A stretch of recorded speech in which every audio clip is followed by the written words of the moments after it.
Welcome to our special mini-series called Home Truths.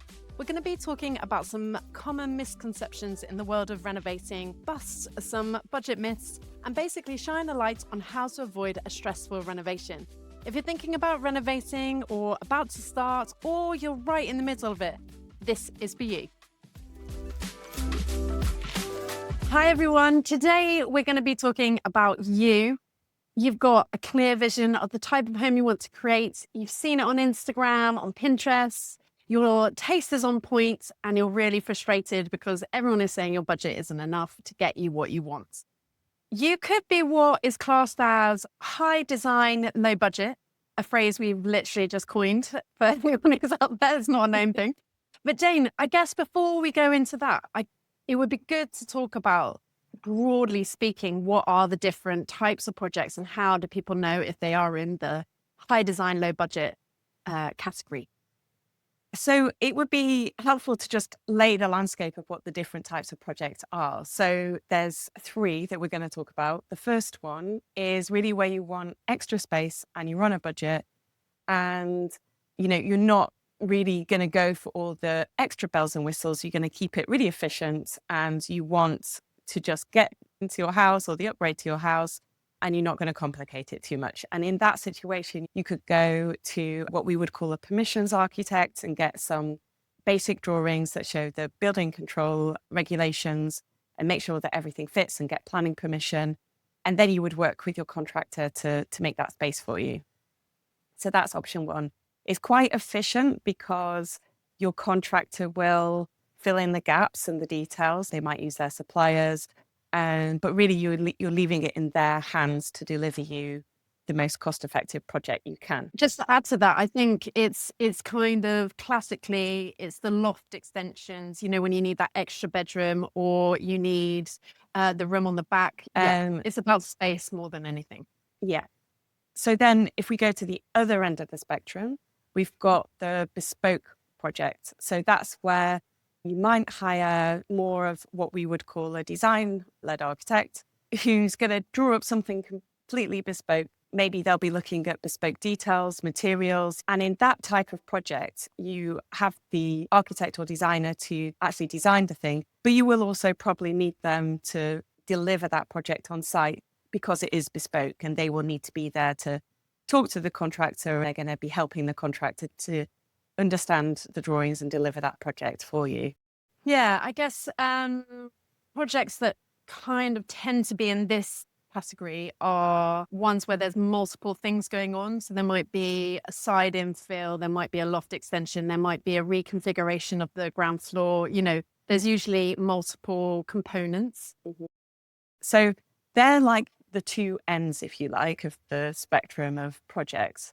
I guess what we find is that there's a third option, which is you're on a tight budget and you can't afford to go completely down the bespoke route because that involves hiring an architect for the whole duration of your project and, having a project that's maybe a bit more expensive to build because it's bespoke. But you also are interested in design and you have very specific requirements for what you want to do. So you don't really feel like the option one is really fitting the bill for you. So you're kind of in the middle. You want the best of both worlds. And I would say that's a very kind of common place to be. What do you think, Amy? Yeah, absolutely. We were going through podcast episode guests who fit into each category. And I think mainly everybody is in option three, aren't they? Really, as Jane says, there's a spectrum and they might be a little bit closer to one end or the other end, but there's a lot of people. Yeah.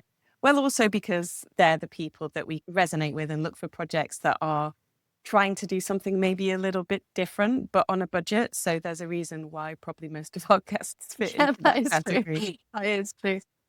So Jane, I've got a question. If you are in route one, can you try to just change it by adding, going to your contractor and saying, actually, I really love what you do, but I want to add these extra things. Or if you want to go to the bespoke one and say, do you know what, I really love what you do, but can you make it cheaper? What are the problems associated with kind of trying to change the routes? I guess if we're looking at the efficiency route, the reason why it's efficient and value for money is that that provider, that contractor, is set up in a bit of a system. So if you try to add something bespoke in there, what can often happen is that, well, one, it might just not happen, because we had that on one podcast episode, didn't we? With Tishna in episode 37. She'd gone Yeah. to a loft company and she did the right thing, spoke to them early on and said, I want to use this environmental insulation. And they were kind of saying, yes, yes, maybe that's possible. And the result was really that it just never happened, because he was asking them to change their system in a way that they didn't really know or didn't want to do. So it just didn't materialize. And I guess the other thing that can happen is that if you try and mess with that efficient system, it can kind of just derail the project. So perhaps you're on site or you're kind of choosing a different supplier for something that they're not used to dealing with. Things can fall apart and you might face delays, or there might be big gaps where they're saying, well, this supplier that you've suggested has not worked out. It can just put a bit of a spanner in the works, because they're moving fast from one project to the other and they're not set up for this kind of bespoke requirements. I think also those extras become more expensive than they would if you were going with a different option. I think because it's out of their comfort zone, there is an extra charge that goes with it just to cover the unknowns for them. So I think that's something to be wary of too. Yeah, so it doesn't always work out that well to try and change the system when you're in the efficiency Yeah. project zone. Um, but we've also seen the other way, which is, I want the high design bespoke thing, but I want it cheaper. And in that situation, it's quite tempting to get your architect to draw up a design for you. And you're enjoying everything, you're like, yes, yes, yes, this all looks great. Then you're getting your prices back from your contractor and you're like, oof, all of this is looking quite pricey. And then you decide, you know what, we're not going to use the architect on site. So you're saying to Yeah. your builder, we've got this quite bespoke design and we're not using our architect now. Can you make that happen? And I guess the problem that people fall into in that situation is that there are contractors that are specifically set up to work on bespoke projects. Like that's what they do, that's what they enjoy, because there's a different challenge each time. But it's quite hard to really, you know, get into and understand everything without the person who's designed it to facilitate and organize that for you. Because quite often the suppliers, the different materials, the different suppliers, the windows, the doors, they'll all be coming from places which the contractors never worked with before, because that's the aim of the Mm, game. Your architect has all this knowledge and communications, and they'll be the conductor behind the scenes making all of this come together. yeah. And your contractor and it's a team, they work as a team to deliver that bespokeness. And if you take the architect out of the mix, then it's hard for the contractor to take on that responsibility of delivering all those bespoke details. And also you have to matchmake, don't you? The kind of architect you go for will produce a certain design, which then needs a certain kind of contractor to build it, which is kind of what you're saying. You can't really take this bespoke project and just expect anyone to be able to build it, which might be shocking for people to realize. And we're not talking about people's capability. Builders, I think, are very optimistic, positive characters, but you can't expect someone to almost like change the whole of their company structure to facilitate something that's completely different to what they normally do. You need to choose the camp that you are comfortable with, but then don't try to change it. Yeah, or work with their strengths. Yeah. So you're in the middle camp. What do you do? What do you do? What are the options? I think there's a fundamental headspace that you need to kind of get into. If you're wanting the best of both, then it's really about taking responsibility for organizing the extra work that needs to come into play if you're either trying to get the high design on a low budget or the low budget on a high design. Whichever way you're altering those two pathways, is about you taking responsibility for the changes that you're going to make, which we can talk about in a minute. But if you just broadly speaking, if we talk about camp one, the risk and the responsibility is largely with the contractor. They Yeah. are delivering you something, they're organizing the suppliers, they have their systems, like they are in charge. And the other end, it's really the architect who's taking responsibility for all those different suppliers and different materials and the vision that they've created. So if you're going to do a halfway house, it's just acknowledging that whatever you're taking from those two people, you're actually going to have to step up and take responsibility for that. And that's where you get the best of both worlds. That's how you kind of break the system and get the thing you want, which is the high design on a budget, which is kind of the impossible, is that you're going to have to put your own work into that. And that requires time and energy. But if you're up for the challenge, it's definitely possible. And we're going to talk about some ways in which you can do it. But I think fundamentally, you can't get it for nothing. You've got to be proactive and just realizing that you're taking a little bit of risk and responsibility. And if you can get that in, if you can get your mindset into that, then I think it just helps with feeling like you're not kind of fighting against the system, because it would be quite easy to be like, well, why can't they do this? Why can't they use my supplier? Or why hasn't that worked? Or why can't they hand over the project and the contractor do it? It could feel like quite a negative process. But if you see yourself as facilitating this extra Mm. bonus, which is like, either adding extra design or, reducing costs, then it's just a much better place to come from when you're approaching this method. I guess just a caveat. I mean, they can do those things, but it just costs money, doesn't it? I think that's the point. If you are trying to make people do things outside of what they normally do, you will need to pay for that. And so But it I, is I think about, it is money, like it could happen with money, but I think the biggest risk is that it just not happening at yeah, all. So it, or not coming out well. as you wanted. I guess, I mean, Yeah. not happening at all. You probably will end up with an extension. You will end up with a renovation. But the two things that really suffer is time, because Mm. you're kind of working outside of their systems. Things just take longer and people lose momentum and there's confusion. And that means that projects can be drawn out for much longer than they need to be. But also, you might just not get the thing that you want. So I guess with the finance thing, it might not be cost effective anymore once you've added all Yeah. these things in, or you might not, achieve the look or the vision that you were after because it just hasn't been executed that well. So, for example, if you had a fancy roof light or you've spent money trying to upgrade a certain aspect, it might be there, but it may not be delivered in the way that you had hoped. So I think really that's the worry, isn't it? That Yeah. it doesn't come through in the way that you had imagined.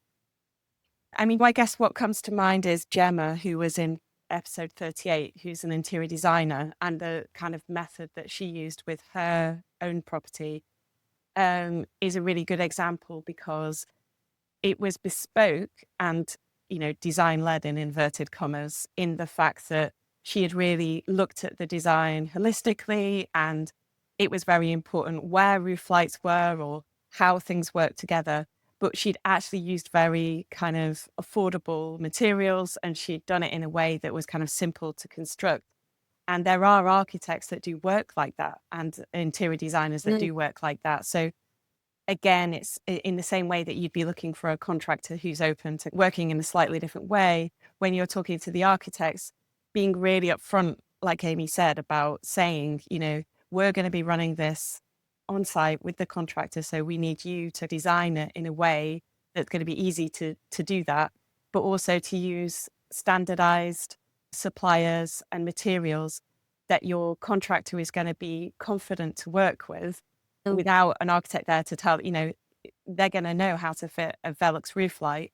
But the advantage of having the architect there at the beginning to kind of set out the designs is means where that roof light is and how big it is. And that's where you get your kind of bespokeness from.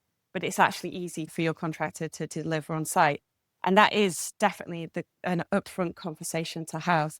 And, it's about talking about your budget as well, and just being really somebody working with someone who's willing to be open and honest with how to progress with your budget and really work to facilitate that.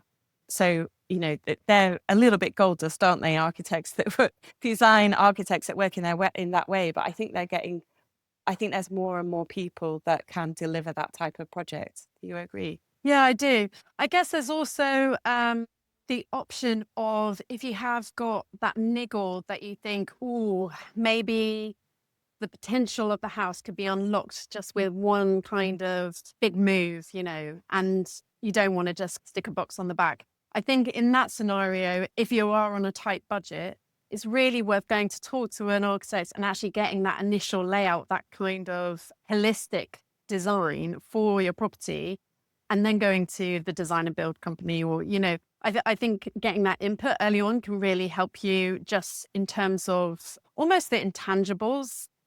Often I think people tend to put rather large extensions on the back, and actually it's more about reworking the existing space and making that really work.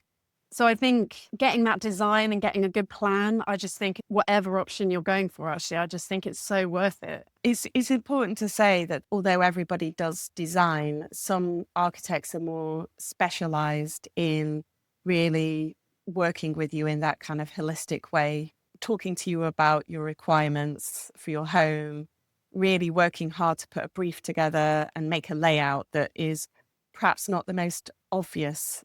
And maybe their fees for taking the project all the way through would be out of your budget. But like you said, if you can capitalize on that first kind of feasibility, concept designs, layouts, and use, their services to really focus on that aspect, then that's really good value for money. But not every architect is as skilled or willing to do that. So it will require No, a no. bit of investigation work to find the right person. Well, the people that come to mind straight away are the two architects, if people want to look that up. And also, I feel like Fraha and Finley do a kind of consultation type service. And I just think that input is really valuable and you'll kind of see the dividends of that. But I think interestingly, having an architect on board even later on is those, I was just thinking about spotlights. Because I think when you're on site and your contractor tells you and says, how many spotlights do you want in the kitchen? And you're like, oh gosh, maybe Mhm. you think six seems a bit small. So you end up going for double, or 10. And then suddenly when you're in the kitchen every day, you're like, wow, I'm being blasted by kind of this white light. And I just think things like that's where the intangibles lie. It's not actually really tangible, isn't it? I don't know what's saying that. It is, but Um, it's intangible because it's something you wouldn't foresee until you've actually got to the end of your yes. project. Design is important and it comes in Yeah. through every aspect of your project. I think that leads nicely on to the other end of the scale. Like if you're going for the efficient, you've got your permissions architecture, you've got your plans drawn up to building regs and your architect's a bit more distant and they're doing the drawings for you, but that's it. And then you're going to be working with your contractor. In that situation, how can you add that extra design detail and consideration to the project? If you kind of see yourself as a person kind of bringing together lots of little services, is a pick and mix. So your architect's done your drawings and they're fairly straightforward and they're not anything too fancy. Or maybe you've already been to your design-led architects, like we've said, for the feasibility, and then your next architect has drawn it up in detail. You can still go to interior design services. There are online affordable interior designs that can really help you uplift that feel of the space inside. They might be able to kind of look at your design that you have and say, okay, well, if we move this here, then that would work better. So you're not messing with the shell, which your contractor is going to deliver in the most efficient way they can, but you're really adding value in the interior fit out. Mm, And that can go as far as, going to suppliers and getting a bathroom supplier to do proper bathroom drawings so that that is very well detailed for your contractor to deliver. And it could even go as far as the lighting. If you go for lighting yeah. suppliers, you can get a lighting design now from an online supplier that really gives some consideration to what is being lit and how much light you should have.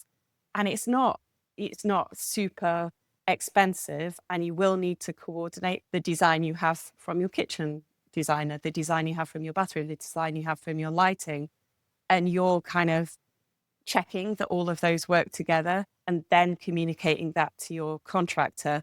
but none of it's out of their comfort zone. It's the difference between saying there's a spotlight here or a spotlight there. You've not introduced something that's very hard to deliver or complicated.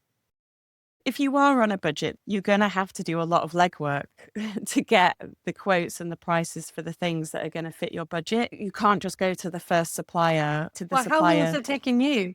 Well, we've done the IKEA kitchen consultation, so I have that under my belt and I have the price now.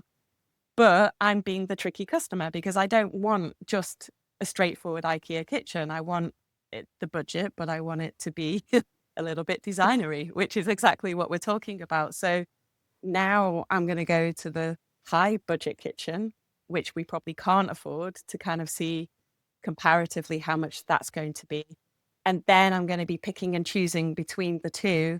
Am I going to go for a cheaper worktop so I can afford it? Or am I going to upgrade the IKEA kitchen with bespoke doors?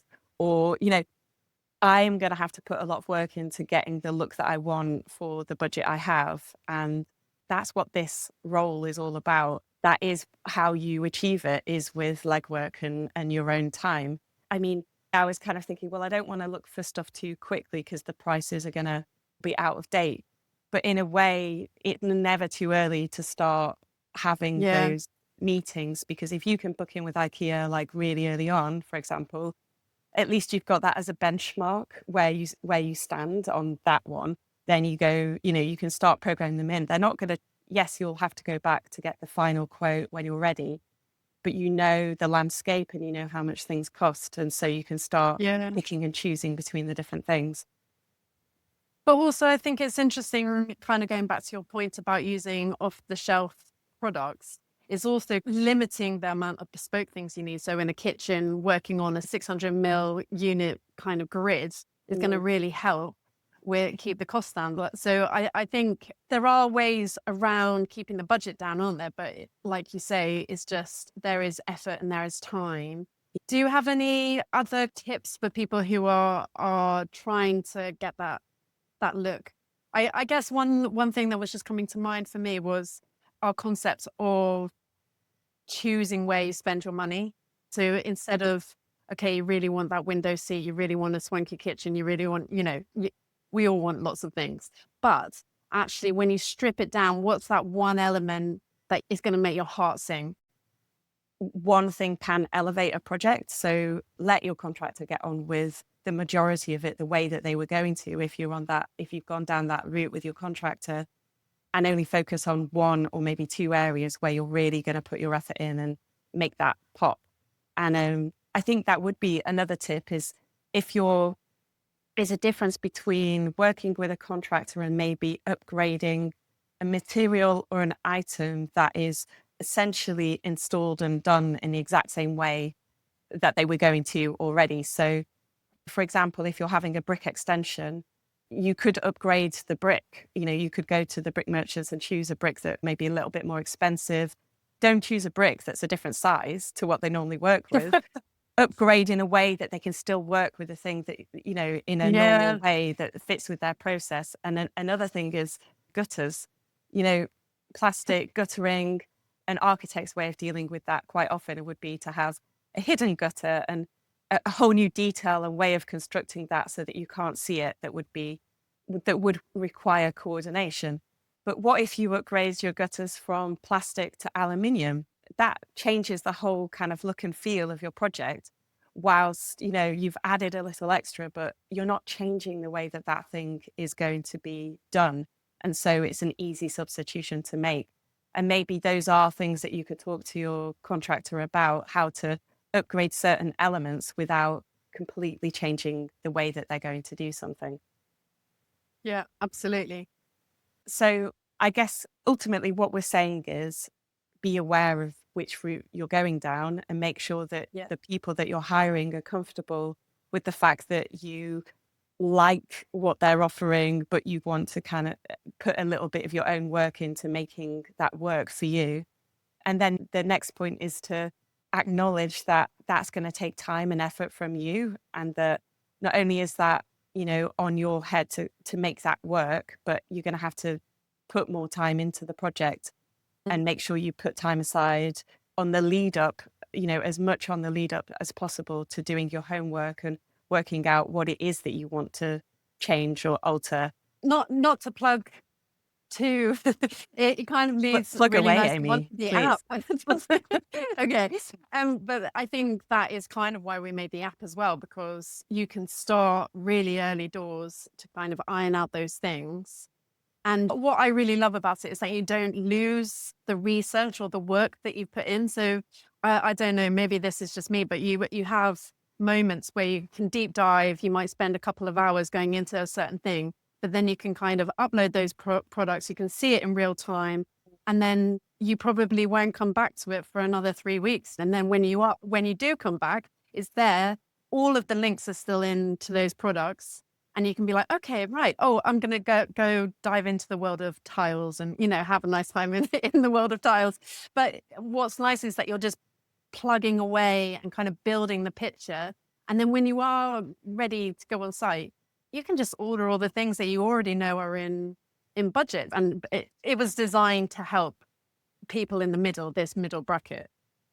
I think just seeing it now, like I've said with the IKEA quote, I've got that on there now. If you ask me how much it was right now, I can't remember, but it's on there. But it's also like now I'm getting the quote for the doors.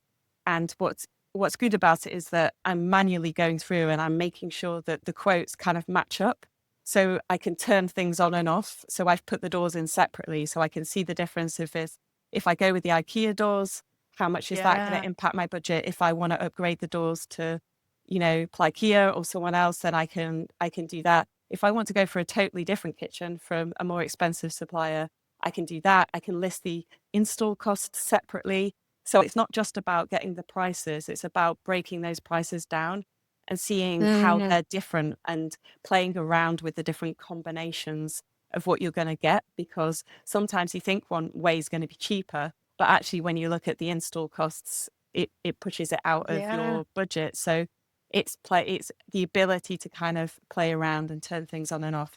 That's what I'm really enjoying doing right now. But also in relation to everything else, because I think it is really easy to kind of get really stuck into the kitchen and be, bottoming that out. But then to be able to see that in relation to your bathroom, to, the flooring throughout the ground floor. Because I think obviously you can work all of that stuff out on a piece of paper or, in Excel or something. But I think it's how they all work together that's also really powerful. Yeah. And it's about finding those special moments because it is about budget, isn't it? So you may have looked at 3 or 4 different areas where you want to do something special, but then you can play them off against each other. Like what's more important, the kitchen or the more expensive roof lights that I've chosen. So it's about being holistic in putting all those prices in. Yeah. Well, I remember you saying that you really wanted, after Kilias's episode, that you really wanted the copper light switches. Well, the price difference when you're looking at one switch doesn't seem that much. But, we're lucky that we've moved into a bigger place than our old house. But that means that there are a few light switches. And when you put in the actual number, that small difference for one light switch, it really adds up. And I think quantities of things is something that you sometimes forget when you're selecting the items. Is you're like, oh, it's not so different. Okay, so it's £5 extra per light switch, or even £20 extra. I think the Kilias ones were £20 extra a light switch. And once you see it in the context of the whole project and how many you're going to need, and it does make it changes your decision making process. And for me, that's not going to be the place where I want to have my special moment. So it's suddenly like, I'm not bothered actually. When you're version with the IKEA doors, but that is decision making, and it's really hard to do unless you have a structure for it. So I guess that's what we wanted to give people, and and that's what I'm trying to do myself. So yeah, amazing. We'll leave it there for today, but stay tuned for next week's Home Truths. If you are renovating, or if you're thinking about it, or you're right in the middle, we'd love to know what camp you're in. So come and find us on Instagram. See you next week, everybody.